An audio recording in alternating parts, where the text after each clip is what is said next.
Hey guys, good morning. Hey, I'm doing a little video here. I thought this might help out. I'm sending an email as well with the same information, but I thought this might help a little bit with what I'm trying to say.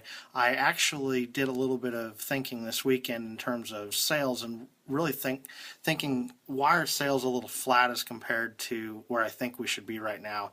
So a few things came to mind right away. Things like not doing, not making enough closes, delayed contracts, not focused on the right deals, and probably spending too much time on prospects that really aren't paying off in the end. But I really, those are really easy to come up with. I wanted to actually think a little bit deeper in terms of what we're doing from a sales standpoint that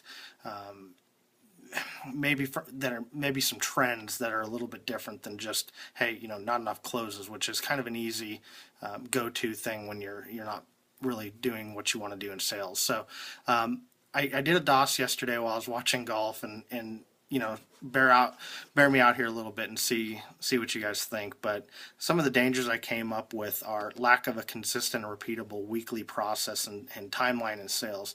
And what I mean there is the fact is every day we're selling, and although Deanna is focused on, very specifically P3 or TDA, a lot of times when I'm selling everything in a day and really not being focused on one thing. So I think that's a definite danger. I think there's too many leads in Work Etc. right now that aren't being worked, and some that just quite frankly aren't good leads, and they're just kind of taking up space. So we need to get those out of there. And then probably the third big danger right now is really lack of formal communication with the team. And although we do a lot of informal conversations, especially between me and Deanna and Tina as well, I still think there needs to be more communication, and that starts with me. So the other formal communication piece is having structured weekly sales meetings. And although we're doing the 8:30 sales meetings, sometimes we're not getting them in if people are on the road, but we have to do a better job of making sure that we're getting the sales meetings taken care of. Some opportunities, I think consulting dates for Gary, we've got tons of dates available. We're going to work on that.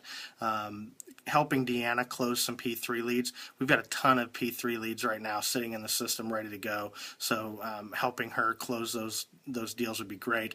And then right now technology is a big deal to firms. So I think there's an opportunity for us to really sell circles, IT reviews, and CIO Advantage is a big one as well.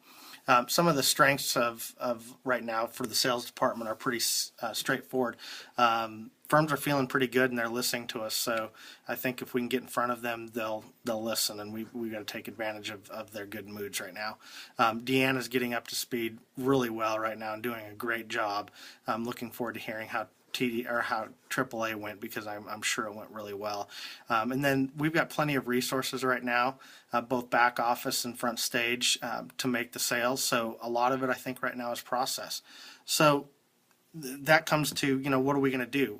What are the next steps? Well, the next steps I have is, number one, we're going to need to define a weekly sales process and schedule. And I'm not talking, we're going to make 10 calls today and that sort of thing. I'm talking, okay, what needs to be focused on, when, and how we do that, instead of trying to do all 7 services that we're selling at one time. Maybe Monday is a focus on circles, and Tuesday is focused on P3 or consulting, something like that. I'm going to break that down, and I'd like to get the team's thoughts on that as well. That's not how I think, but I think at this stage there probably needs to be some structural changes in how I sell and how I organize time, just simply because we're a little flat, and I think some change would be good. So another thing that I think needs to be done is we need to increase the efficiency in Work Etc. And I'm working with Eric Benson on that, and I'm going to really try hard to make the changes that need to be made in Work Etc. with his assistance. And really we need to get some training, I think, in there too, in terms of pulling reports and pulling lists and utilizing the tool that we have. I don't think we're fully utilizing that right now. So And then I've already spoken about this, but ensuring formal communication happens. Whether the owners are on the road or not, we still need to have formal communication, and I needed to make sure that that's being pushed forward. And then probably the biggest thing for the next few weeks is closing of P3 and circle leads. I think there's a ton of money out there to be grabbed, just in P3 and circles, although consulting and vendors will bring some in too, but I think P3 and circles can bring a lot of revenue in for us. So that's what I see right now, as kind of the mid-year dangers, opportunities, and strengths, and what I'm seeing. We're going to be meeting at 3 o'clock today. I know everyone's in the future company meeting today, but if you guys want to be part of the sales management meeting at 3 o'clock, let me know. We'll send you the information to log in. But these are things I want to talk in a little bit more depth, especially with Jim and Sandra and Deanna, so that we can start thinking a little bit differently. We got a lot of time left, and we've got a lot of revenue out there that we can still generate. So just trying to think a little bit differently and make sure that we're meeting goals. So anyways, thanks guys. Have a good day.